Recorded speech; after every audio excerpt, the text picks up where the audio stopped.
మీ business ఏదైనా మీ ఊర్లో promotion చేయాలంటే అది సుమన్ టీవీతోనే సాధ్యం. ఇప్పుడే సంప్రదించండి.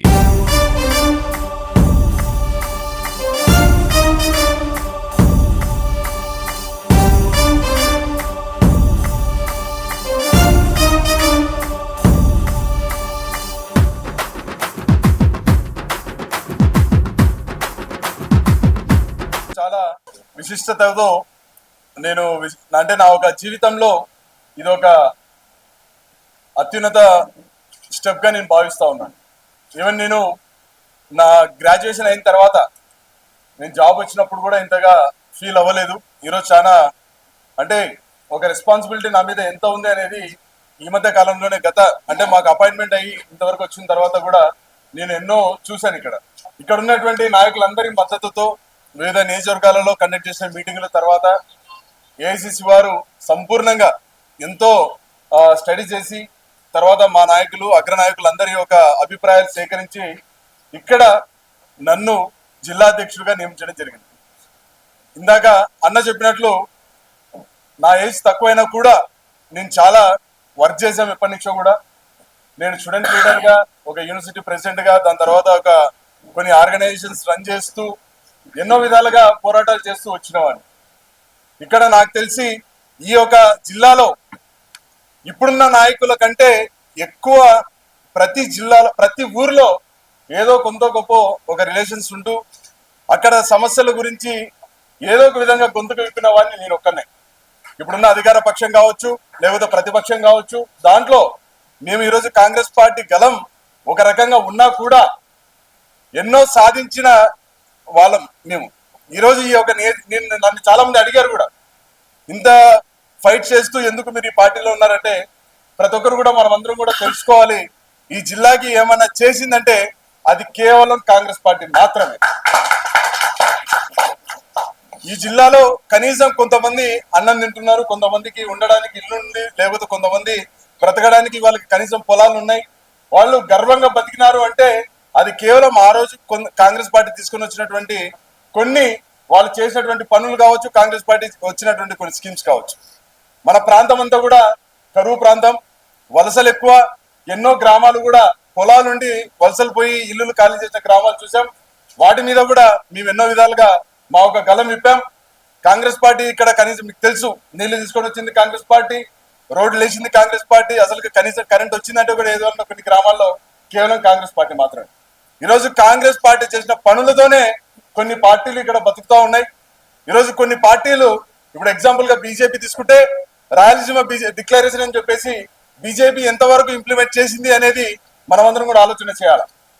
కర్నూలుకి ఇచ్చినటువంటి వాళ్ళ హామీలు కావచ్చు, మన రాయలసీమకి ఇచ్చినటువంటి హామీలు కావచ్చు, మన ప్రాంతానికి ఇచ్చిన హామీలు కావచ్చు, ప్రతి ఒక్కటి కూడా రానున్న రోజుల్లో ఎండగడతాం. ఈ యొక్క కాంగ్రెస్ పార్టీ ఇంతకుముందు ఎలా అయితే పనిచేసిందో ప్రస్తుతం ఉన్న ఈ కళా వెంకటరావు భవన్ కాంగ్రెస్ కమిటీ, జిల్లా కాంగ్రెస్ కమిటీ, ఇది people's office, Congress people's office అని చెప్పేసి మేము దాన్ని చేయడానికి కూడా ఒక ప్లాన్ చేసుకున్నాం. అది కూడా ఈరోజు మీ అందరి సమక్షంలో రిలీజ్ చేస్తాం. కాంగ్రెస్ పార్టీ ఇప్పటి నుంచి కూడా మా నాయకులు కూడా అందరికి ఇదే సమావేశంలో తెలియజేస్తున్నాం, ఎవరికి కూడా ఇంతకుముందు ఉన్న విధంగా అయితే ఉండదు. తప్పకుండా ఎలా అయితే మేము మన ప్రజలకి ఎలా అయితే మనం హామీ ఇచ్చి ముందుకు వస్తున్నామో అదే విధంగా ఇక్కడ కూడా రోస్టర్ వేస్తాం. ప్రతిరోజు కూడా ఇక్కడ ఉన్నటువంటి చైర్మన్లు కావచ్చు, జనరల్ సెక్రటరీలు కావచ్చు, ఉపాధ్యక్షులు కావచ్చు, నియోజకవర్గ ఇన్ఛార్జీలు కావచ్చు, సమీక్షలు నిర్వహిస్తాం. నేను ఇక్కడే ఉంటాను.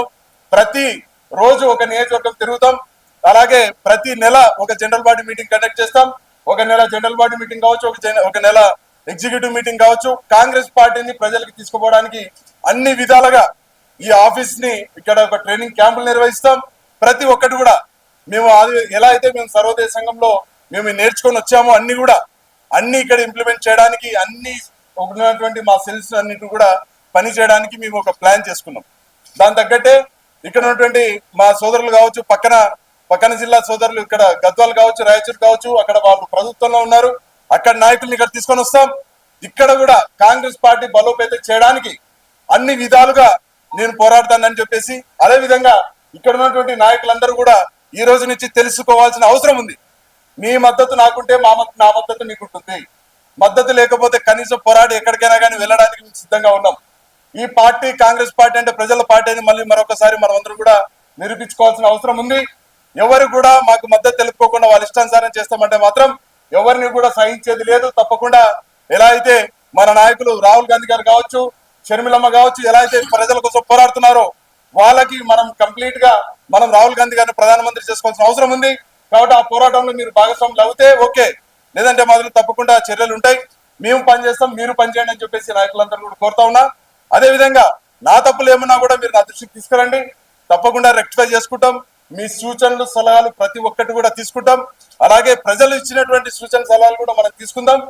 మీ ఇంతకుముందు కూడా చెప్పాను ప్రెస్ మీట్ లో, ప్రతి గురువారం కూడా ఇక్కడ గ్రీవెన్స్ నిర్వహిస్తాం, ఒక లీగల్ సెల్ కూడా రన్ చేస్తాం. ప్రతి ఒక్క విధంలో ఎలా అయితే మేము ఒక ఎజెండా అనుకున్నాం, విద్య కావచ్చు, ఉపాధి కావచ్చు, పరిశ్రమలు కావచ్చు, మన ప్రాంతంలో నీరు కావచ్చు, ఆరోగ్య సమస్యలు కావచ్చు, ఇటు ఇక్కడ ఉన్నటువంటి వెనుకబడిన మన ఒక అన్ని నియోజకవర్గాలలో ఈ ఒక 5 దొరికే విధంగా అన్ని విధాలుగా కాంగ్రెస్ పార్టీ ఇప్పటి నుంచి పోరాటాలు చేస్తుంది. ఇప్పుడు ఉన్నటువంటి ప్రధాన సమస్య మన ఎదురుగానే మనం చూస్తున్నాం, ఉపాధి హామీ పథకం. దాని మీద కూడా రానున్న రోజుల్లో మా అధ్యక్షులు వచ్చిన తర్వాత తప్పకుండా మళ్ళీ గ్రామ స్థాయిలో తీసుకోవడానికి కూడా పోరాటాలు కూడా అన్ని కూడా రెడీ చేసి ఉన్నాం. మాకు మీ అందరి మద్దతు కావాలా. ప్రజలకి మనమందరం కూడా మరోసారి కాంగ్రెస్ పార్టీ ఉంది, ఇక్కడ కొంతమంది ఎంతో మంది మనల్ని విమర్శ చేసిన వాళ్ళందరికీ కూడా లేదు, ఇక్కడ పునర్జీవం పోసుకుంది, కాంగ్రెస్ పార్టీ ప్రజల కోసం ఇక్కడ పోరాడుతుంది. రానున్న రోజుల్లో 2029లో మనం ఇక్కడ ఎంపీగా గెలుస్తా ఉన్నాం, ఎమ్మెల్యేలు కూడా గెలిపించి రేపు జరగబోయే లోకల్ బాడీ ఎలక్షన్స్ లో కూడా ప్రతి జెడ్పీటీసీని నిలబెడతాం, ఎంపీటీసీని నిలబెడతాం. సాధ్యమైనంత వరకు సర్పంచులు వార్డు మెంబర్స్ వరకు కూడా మేము నిలబెట్టి పోరాటానికి సిద్ధంగా ఉన్నామని నాకు మద్దతు తెలుపుతున్న ప్రతి ఒక్క నాయకులకు కూడా నేను ధన్యవాదాలు తెలియజేసుకుంటూ, నాకు ఈ అవకాశం ఇచ్చినటువంటి కాంగ్రెస్ పార్టీ అగ్ర నాయకులకు, మా అధ్యక్షులకు, మా రాహుల్ గాంధీ గారు కావచ్చు, ఇక్కడ ఉన్నటువంటి సిడబ్ల్యూసీ మెంబర్స్ కావచ్చు, ప్రతి ఒక్కరికి కూడా రాహుల్ గాంధీ గారు ఏదైతే సుజన్ అభియాన్ కమిటీ ద్వారా నూతన అధ్యక్షులను, సిటీ అధ్యక్షులని మరియు జిల్లా అధ్యక్షులని నియమించడం ఏర్పాటు చేయడం జరిగిందో అందులో భాగంగా సిటీ అధ్యక్షులుగా నియమించడం జరిగింది. అయితే సోదరులారా, దేశంలో జరుగుతున్న పరిణామాలను గమనిస్తే కాంగ్రెస్ పార్టీ ఈరోజు దేశంలో, రాష్ట్రంలో పాలన సాగించాల్సిన అవసరం ఎంతైనా ఉంది. ఈ దేశంలో మైనార్టీలకు రక్షణ లేదు. మనం చూస్తూనే ఉన్నాం, మైనార్టీ సోదరులు ఏ విధంగా 12 సంవత్సరాలుగా ఎలా వేధిస్తున్నారో.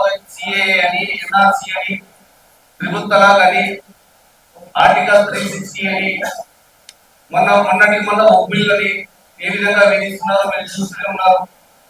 మణిపూర్ లో ఈ అవకాశం ఇచ్చిన రాహుల్ గాంధీ గారికి హృదయపూర్వక ధన్యవాదాలు తెలియజేస్తూ, షర్మిలమ్మ గారికి హృదయపూర్వక ధన్యవాదాలు తెలియజేస్తూ జై కాంగ్రెస్, రాహుల్ గాంధీ గారి నాయకత్వం, షర్మిలమ్మ నాయకత్వం, జై కాంగ్రెస్.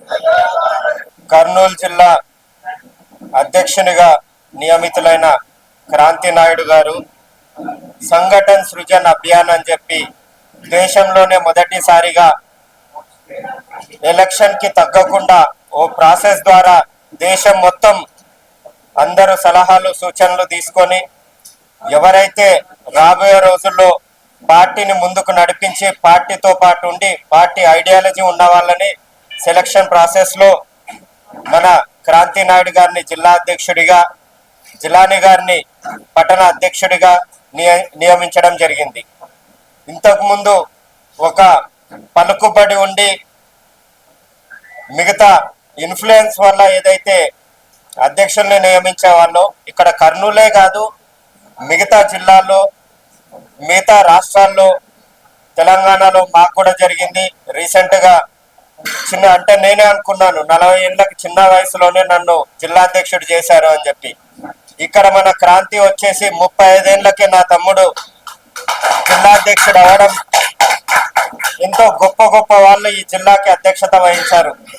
అలాంటి తరుణంలో ఇంత చిన్న వయసులో కావడం అనేది, నిన్ననే బీజేపీ వాళ్ళ అధ్యక్షుని 45 ఏళ్ళకి జాతీయ అధ్యక్షుని చేస్తే అంటే దేశమే కాదు ప్రపంచం మొత్తం ఈ జెన్జీ మిలేనియం ఏదైతే ఉందో ఆ పాత తరం పోయింది, కొత్త తరానికి మన దేశంలో కూడా బిలో 40 ఇయర్స్ జనాభా ఎక్కువ ఉన్నారు. ఈ తరాన్ని అర్థం చేసుకోవాలంటే ఈ తరం యువత అయితేనే కరెక్ట్ అని చెప్పి ఆలోచించిన తరుణంలో మన క్రాంతి నాయుడు గారికి, జిలాని గారికి అధ్యక్ష బాధ్యత ఇవ్వడం అనేది మనకు చాలా సంతోషించదగ్గ విషయం. అయితే కర్నూలు గురించి, కర్నూలుకి నాకు ప్రత్యేక సంబంధం ఉంది. మా ఏరియా వాళ్ళకి నేను నడిగడ్డ నుంచి వస్తా, సగం మంది మా వాళ్ళ అల్లంపూర్ నుంచి కానీ గద్వాల నుంచి కానీ మాకు ఏదైనా జరిగిందంటే మొదటిగా మేము పరిగెట్టుకుంటూ వచ్చేది హైదరాబాద్ కాదు, కర్నూలుకి. ఇప్పుడు మేము అదే ప్రాసెస్ లోనే అడుగుతున్నాం. ఇక్కడ ఏదైతే హాస్పిటల్ ఉన్నాయో వాటికి ఆరోగ్యశ్రీ మాకు ఇవ్వండి, వేరే రాష్ట్రం అయినా కూడా బార్డర్ స్టేట్ అని ఖమ్మము, కర్నూలు రెండిట్లలో ఇవ్వాలి. సో దట్ మాకేంటి అని అంటే మొదటి సిటీ ఏది మహబూబ్ నగర్ హైదరాబాద్ కంటే ముందు వచ్చేది మాకు కర్నూలు. అదే కాకుండా ఇంకో విషయం తమ్ముడితో మేము డిస్కస్ చేస్తున్నప్పుడు చాలా సార్లు డిస్కస్ చేశాం. ఇక్కడ ఇంతకుముందు ఎవరైతే పాత అధ్యక్షుడు వెళ్ళిపోయినప్పుడు ఈ సెలక్షన్ ప్రాసెస్ కోసం ఇక్కడ ఉన్న చాలా మంది నాయకులకి నేను సుపరిచితుని. డిసిసి అధ్యక్షుడు సెలక్షన్ కోసం ఇన్ఛార్జ్ గా పంపించారు. అప్పుడు వచ్చాను ఇక్కడ, సేమ్ ఇదే స్పాట్ లో మీటింగ్ పెట్టడం జరిగింది. దాని తర్వాత మళ్ళీ ఏదైతే మెంబర్షిప్ డ్రైవ్ జరిగిందో ఆ మెంబర్షిప్ డ్రైవ్ ఇన్ఛార్జ్ కూడా నేనే ఉన్నాను. అనుకోకుండా అలాంటి అవకాశం వచ్చింది. ఇప్పుడు మళ్ళీ జిలాని గారు, క్రాంతి నాయుడు గారు అధ్యక్షుడు అయినప్పుడు మనం నేబర్స్ గా ఇక్కడ రావడం, మేము డిస్కస్ చేసింది ఏంటి అని అంటే మీరందరూ మీడియా మిత్రులు ఇది గమనించాలి. ఇప్పుడు మాట్లాడే విషయం బయటికి వెళ్ళాలి, అందరూ గమనించాలి. నా నడిగడ్డ ప్రాంతం తెలంగాణలో బార్డర్ లో ఉంటది. నాకు ఆంధ్రప్రదేశ్ బార్డర్ ఒక రాష్ట్రం, ఇంకో సైడ్ కర్ణాటక బార్డర్. కర్నూలు గురించి మనం కలిసి ఉన్నప్పుడు కూడా చాలా గొప్పగా వినేవాడిని. అంటే ఆంధ్ర రాష్ట్రానికి మొదటి క్యాపిటల్ కర్నూలు అని చెప్పేవాళ్ళు. కానీ చెప్పేవాళ్ళని ఎందుకు అంటున్నానంటే ఇప్పుడు చాలా మందికి ఇప్పుడు ఉన్న వాళ్ళకి అది క్యాపిటల్ ఉందని కూడా తెలియదు. అలాంటిది అప్పటి నుంచి ఇప్పటి వరకు ఎందుకో తెలియదు, కానీ కర్నూలు అనేది ఎక్కడుందో అప్పటి నుంచి అక్కడే ఉంది, డెవలప్మెంట్ లేదు. మరి చిన్న చిన్న సిటీస్ అన్ని ఎక్కడికో వెళ్ళిపోయి. అదే విధంగా అక్కడ రాయచూర్ తీసుకుంటే ఏదైతే రాష్ట్రాలు విభజించినప్పుడు కర్ణాటకకి వెళ్తే అది కూడా బార్డర్ లో లాస్ట్ ఉండడం వల్లనేమో ఒకప్పటి నుంచి వింటున్న రాయచూర్ ఏదైతే చాలా ఫార్వర్డ్ ఇండస్ట్రియల్ ఏరియా అంటుంటే అది కూడా అప్పుడు ఎలా ఉందో 40-50 ఇయర్స్ బ్యాక్ ఎలా ఉందో అలా ఉంది.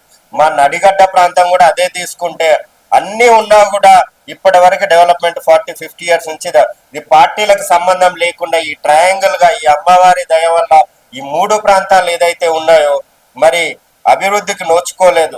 మన ప్రాంత ప్రజలంతా ఒకటయ్యి అసలు ఎందుకు దీనికి కారణం ఏం జరుగుతుంది, ఎందుకు కర్నూలు డెవలప్ అవ్వట్లేదు, ఎందుకు రాయచూర్ డెవలప్ అవ్వట్లేదు, ఎందుకు గద్వాల్ డెవలప్ అవ్వట్లేదు అని మనమందరం, మనకైతే సంబంధాలు ఉన్నాయి, మనం ఇచ్చిపుచ్చుకునేది ఇక్కడనే. అక్కడ నుంచి ఇక్కడ పిల్లల్ని తెచ్చుకుంటా, ఇక్కడ నుంచి అక్కడ ఇది చేసుకుంటా. ఈ 3 ప్రాంతాల సంబంధం ఉంటది. నా సొంత చెల్లిని ఇక్కడే కర్నూలుకి ఇచ్చి పెళ్లి చేసినాం. నేను చెప్పాను హాస్పిటల్ కోసం చెప్పినాం, మిగతా చదువు కోసం అయితే ఏదైతే అంటే మన సంబంధాలు అయితే రాష్ట్రాలు విడిపోయినంత మాత్రాన సంబంధాలు అయితే విడిపోవు. మనకెప్పుడు ఎవరికి విడిపోయినట్ల మనకైతే బార్డర్ ఎక్కడ కనపడలేదు.